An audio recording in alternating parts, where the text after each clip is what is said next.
Greetings, friends, and welcome to this podcast interview that's part of the podcast, A Church Dismantled, A Kingdom Restored. Today's interview will be posted later today, Thursday, January 3, on my YouTube channel, where I encourage you to subscribe and listen to the interviews already there. It used to be live at 35. We're changing that format to a pre-recorded format. You may also access the interview on the audio podcast, A Church Dismantled, A Kingdom Restored. My guest today is Tobin Miller Shearer, who I will introduce in a moment and invite him to say more about himself. But one of the things we're going to talk about today is an essay that he published, I think it was 3 years ago, Tobin? I think that's correct. Yeah, 2017, yeah. December. In which he does a case study of Lancaster Mennonite Conference, now a group of about 250 congregations with their offices in southeastern PA, but with congregations outside that region. This essay is a case study of systematic racism that has a long history in this conference, but also across the church in the U.S., as I've talked about on the podcast.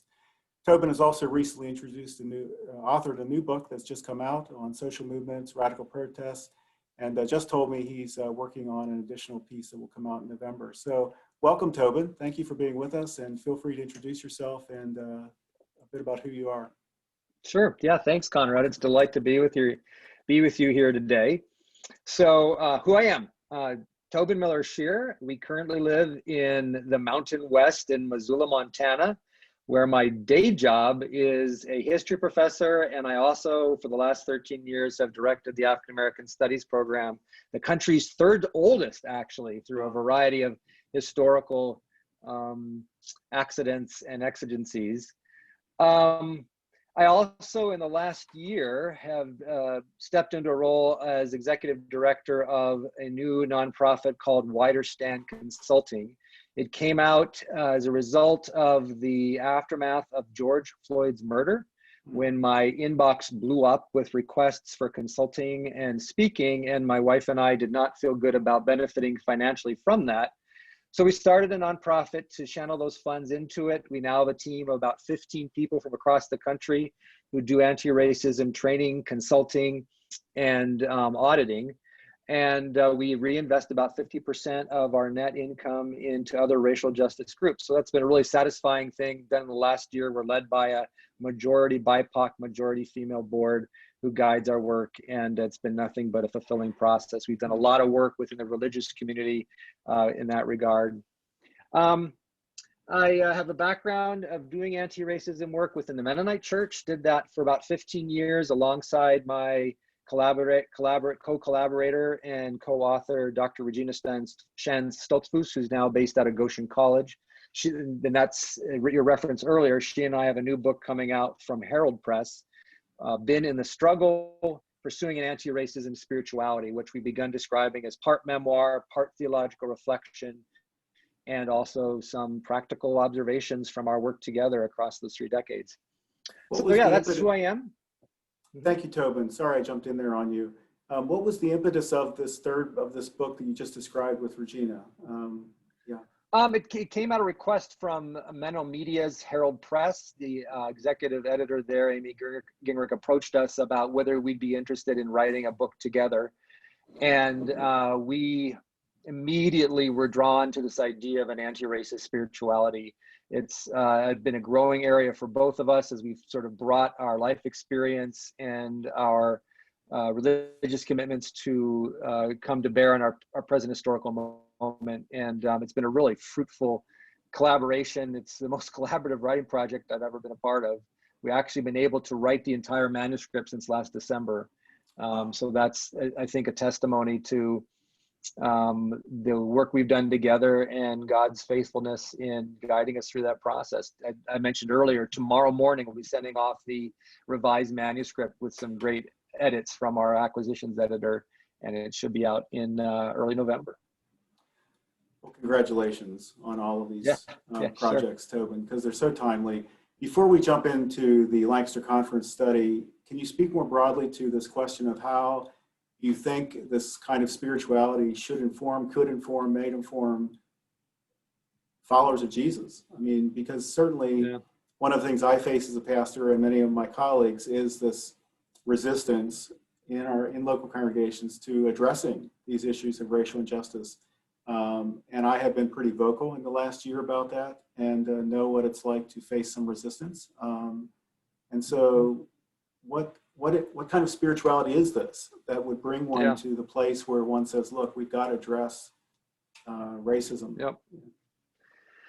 Yeah, we explore that particular question at great length in the book. I think the best way I can respond to that question in this format is simply to say that the church is a place where we don't only go to encounter comfort and affirmation of our existing worldviews. As I understand the gospel message, it's a place where we are when we are at our best, we are challenged and supported to go to those places that we might otherwise not have the courage or the sustenance to do so.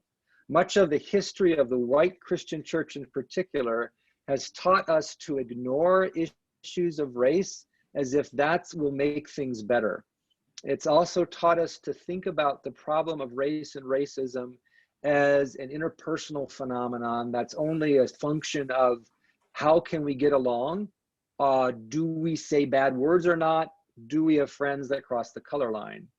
And what we're trying to do in this book is suggest that our spiritual formation has also been raced. It has influenced the ways in which we approach our spirituality and theology because of how society has shaped us. And what we want to do is equip both white people and people of color within the Christian community, which is our confessional community, to be able to speak in ways that decouple the conversations about racism, its history and present practice from crisis. Because most of our history within the white community in particular has been that we will only talk or even think about talking about racism when there's a larger societal crisis around us. And our conviction and our experience from the 30 years we've worked together suggests that, particularly for members of the white community, we enter these conversations with a great deal of discomfort and unease, and only when we're feeling forced to do so. But if we don't have those conversations, we don't end up understanding the ways that our spirituality itself has been shaped by the receipt of privilege that's given to us without even asking for it. One of the ways I've started talking about that with white audiences is to suggest that we end up becoming more dependent on the privileges that were given by systems of racism than we are on God's providence. And as a result, again, our conviction is that some of the best of who we could be ends up being atrophied because we end up being more dependent on racism and the privileges that are afforded to us than we are on God's providence. And we see distinct theological differences emerging from the white church versus the black church, the brown church, Asian American communities, Native American communities, based on that fundamental difference and how we approach the world around us. And it's not that that's the only identity we bring to our theological reflection, but it's often for the white community the one that is most invisible to us. And therefore, I mean, we use the language that's brought to us by the theologian Walter Wink of principalities and powers, that we end up not having the language or the fortitude to be able to speak to and become productive and helpful partners in building a church in which all God's children are truly welcome. And the best way we can keep from being part of that is not be equipped to do the work. We want to equip people to do that work in effective ways that are in fact faithful to the gospel that we've been given. So thanks. You put that there was a little sermon there, Tobin. That was well put. Thank you. Sorry. No, that was great. So my next question builds on that. What do you say to pastors who care about this, but who are working in congregations that struggle to understand because they are living in the cultural fog of the last 300 years and more recently the last 4 years, and who really see themselves as coming to congregations in order for their worldview to be affirmed? And pastors, as the editor of Christianity Today said when I interviewed him several months ago, every pastor knows that every Sunday morning, 50% of the congregation just might leave if they say the wrong thing. So that's the reality of the congregational context within which many of us work. How do we work at this so that people give us an audience? Thoughts? I mean, there's two things that when this particular question comes to me that I keep returning to. One is a chance conversation I had years ago with William Sloane Coffin, well-known proponent of, at that point, he was very involved in the anti-nuclear movement, controversial figure at points, but he said, remember, you can say whatever you want as long as you say it confessionally. Yeah. And I'm at a point in my own career, I am in the public eye often. I do a lot of speaking here in the state and across the country on these very difficult themes. And I no longer try to convince anybody of anything. All I want to do is to be sure that the ideas I present aren't presented in an arrogant fashion and are understandable.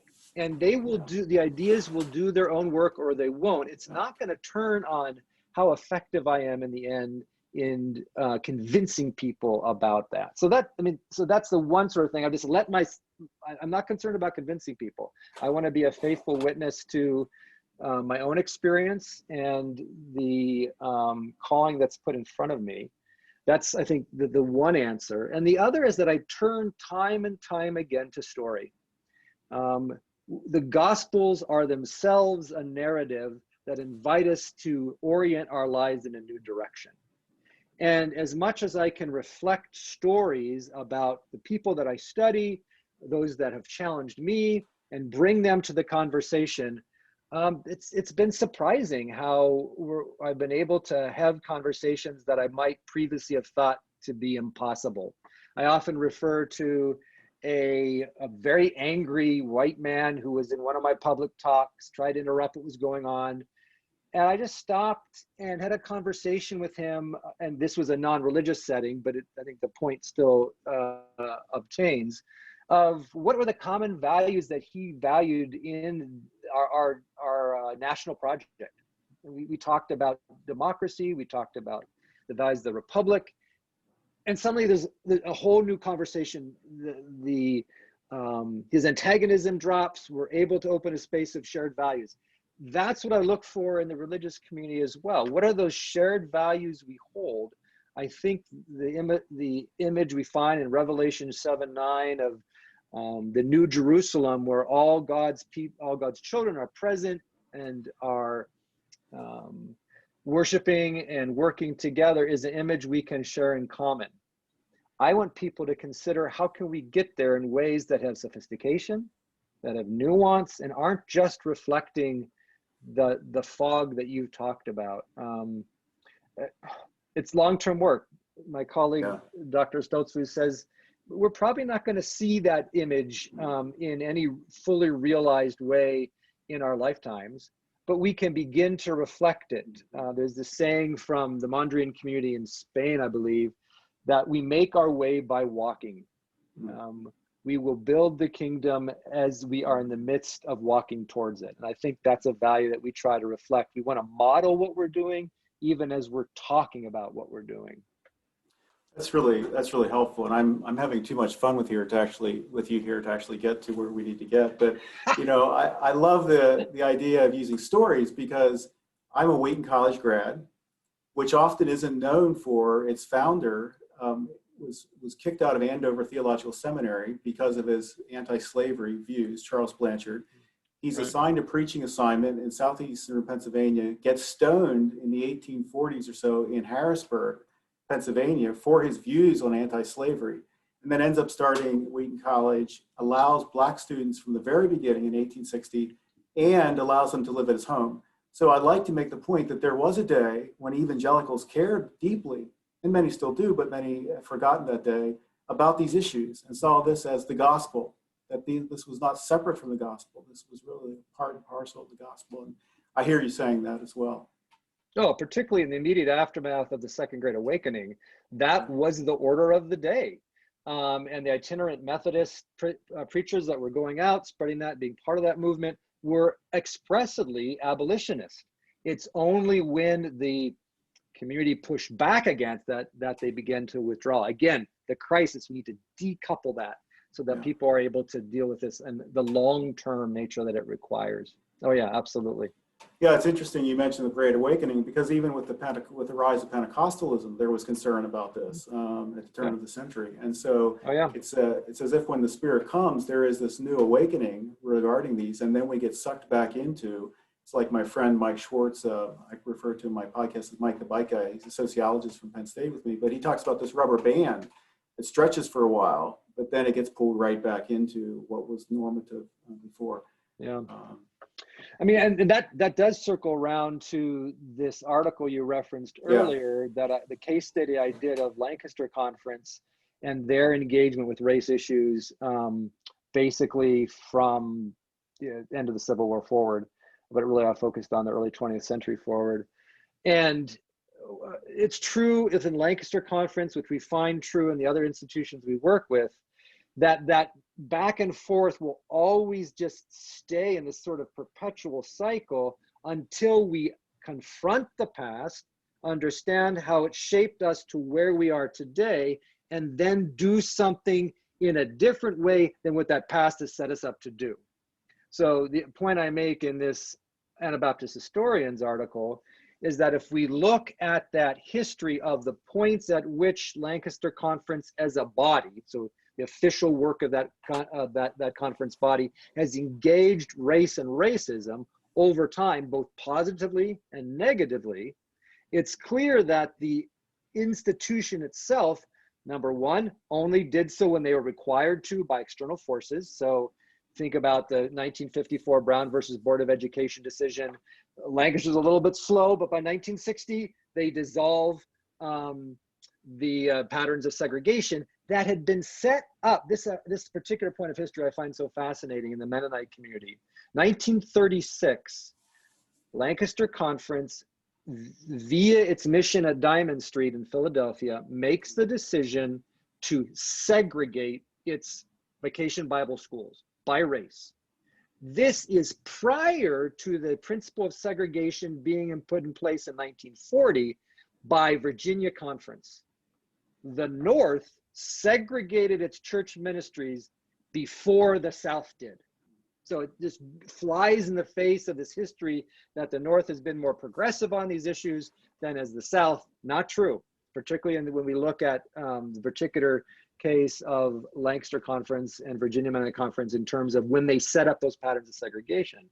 And then the process of 1960 forward, after that decision had made to be desegregated, was attenuated, it was slow, and never really dealt with that history. And that's sort of my reason as a historian for bringing this history up, is not just to self-flagellate, to say, oh, this is a problem and we need to feel bad about it. That's not the point. The point is that's put in place structures, ideas, and assumptions that unless we fully address them, we're going to carry them forward.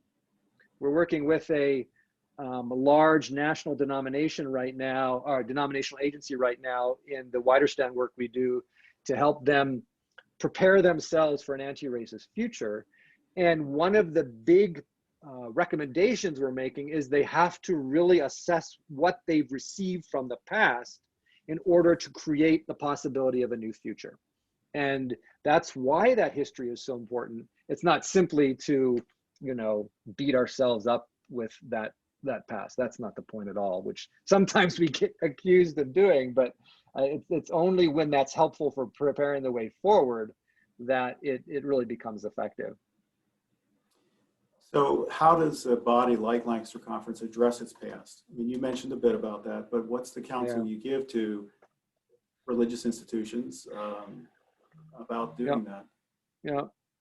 Well, there's a particular dynamic in the Lancaster Conference situation that I tried to point to in that piece, in that the points at which the conference has operated in some sort of helpful and redemptive fashion, it's usually been limited to the overt expressions of racism. Okay, we're not going to segregate anymore. Okay, we're going to encourage people to be open to interracial marriage. That took a particularly long time, by the way. Or, okay, we're going to be sure that our members aren't engaging in overt practice of discrimination in their workplace, in their living patterns, their relational patterns. That overt stuff is the easier task. The more difficult task is looking at the ways in which the missions of the conference, the leadership structures of the conference, the assumptions of hiring within the conference, how resources are distributed across the conference, either encourage white supremacy or undermine it. That's a sort of a key question that, again, my colleague, Dr. Stoltzfus, keeps bringing our attention, is what's going on here? Who in the end is being served? And that's what we have to look at to see how that legacy is, in many instances, shaping us to be more comfortable with, to see as normal those who look like me, who are people of Germanic, Swiss, and not so much Russian in the Lancaster Conference setting, but across the Mennonite Church. And that we're the ones considered to be normal, that we're the ones who belong, we're not the outsiders. And it's going to be that shift to understanding that we're not going to have that history define who we can become, that we're going to change so that someone walking into any Mennonite church throughout Lancaster Conference, regardless of their racial identity, can immediately be seen as someone who's Mennonite, not just as someone who's new to the Mennonite church or has somehow been invited into the Mennonite church. The Lancaster Conference has many folks of color who are generational Mennonites, have been in the church for a long time. And that's still not the assumption when a person of color walks into a predominantly white church at this point. So Tobin, there is work being done at the structural leadership level right now. Keith Weaver's very committed to that. But there was a time when folks in local congregations tended to follow what their bishops did or what the bishop board did, or and it seems like in so many ways we're beyond that time. I often say the centers of influence in these mid-level judicatory denominations almost are irrelevant to what happens in the local congregation. So we can make these changes even structurally, but how do we, and again, it's almost back to this pastor question, local congregation question, but how would a Lancaster Conference work at filtering this and influencing local congregations by any changes it does make? Any thoughts about that? Yeah. So when congregations come to our consulting group, usually the first question they ask is, how can we become more colorful? How can we make our individual congregation be a place where we look out on a Sunday morning, it's not white faces? And what we say to them is that's not the question we need to start with. The question we need to start with is, how do we make our worshiping communities places where we are encouraging risk-taking, where we are encouraging people to stand up against the voices of hate, against the voices of white nationalism, against the voices of exclusion, which are becoming ever more not only strident, but also encouraged up by the highest levels of our government and legitimized in the process. So I'll tell a story of what I think that can look like. Be a personal story. So right now in the state of Montana, the Attorney General just has issued a statement in which he has attempted to ban anti-racism education, and the controversial touchstone of a word of the day is critical race theory. Much more we could say about that, but that's put me in the hot seat, and as it sort of has in the past over time. There's this far-right affiliated website called Professor Watchlist, which has identified dangerous professors from across the country. I'm the only one from Montana on that list. I mean, there's a whole other story we could go there talking about the death threats that have come from that. And anyway, I mention that only because that's brought stress in my life, right? So where do I turn to? And right now, due to the ongoing realities of COVID and some of the possibilities that emerge from that, there's not a Mennonite community here in Missoula, or there's a congregation that we know folks at about 2 hours away up in the Whitefish and Kalispell area, Mountain View Mennonite Church. But at any rate, we've been connecting with Landisville Mennonite Church in Pennsylvania.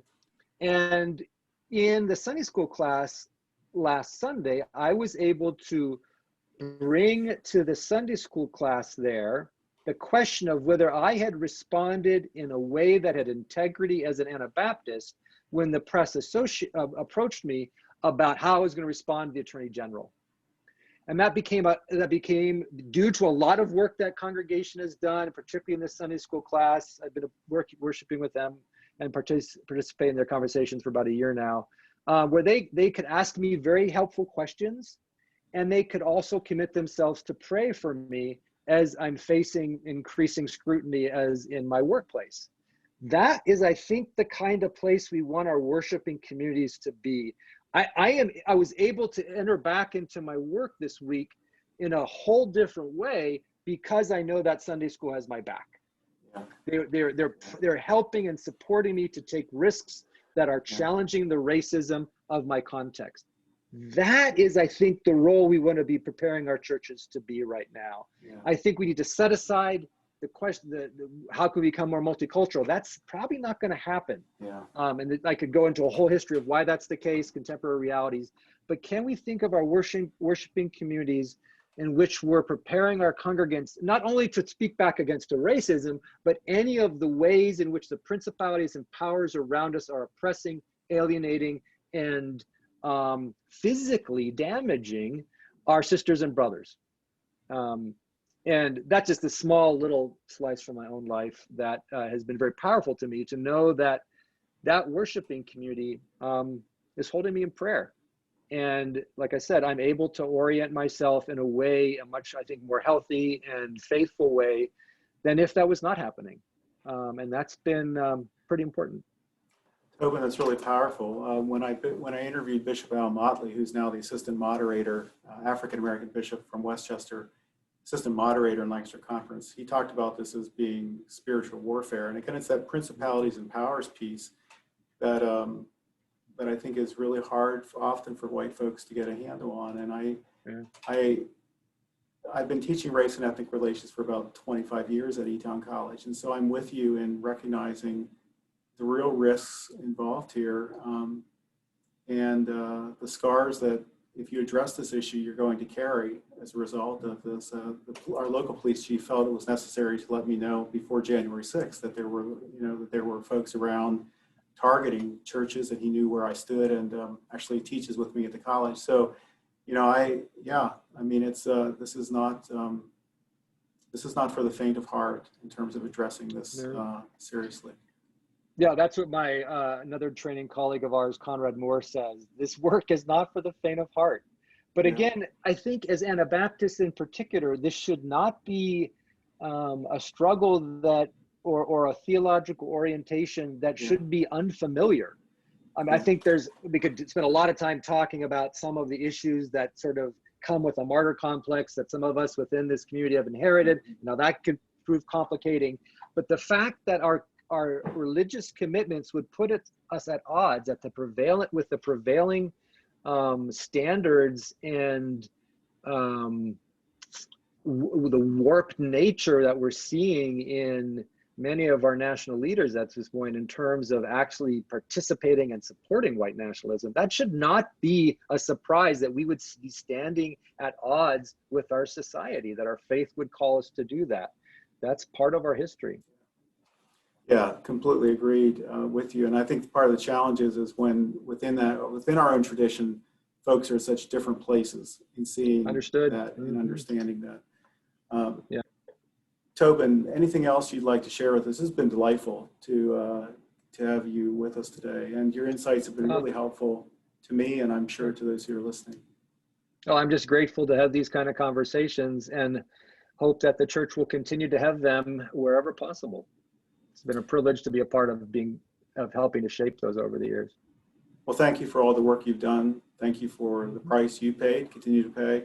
And I loved your comment that just this Sunday school class has your back, that there are people of faith who are praying for you.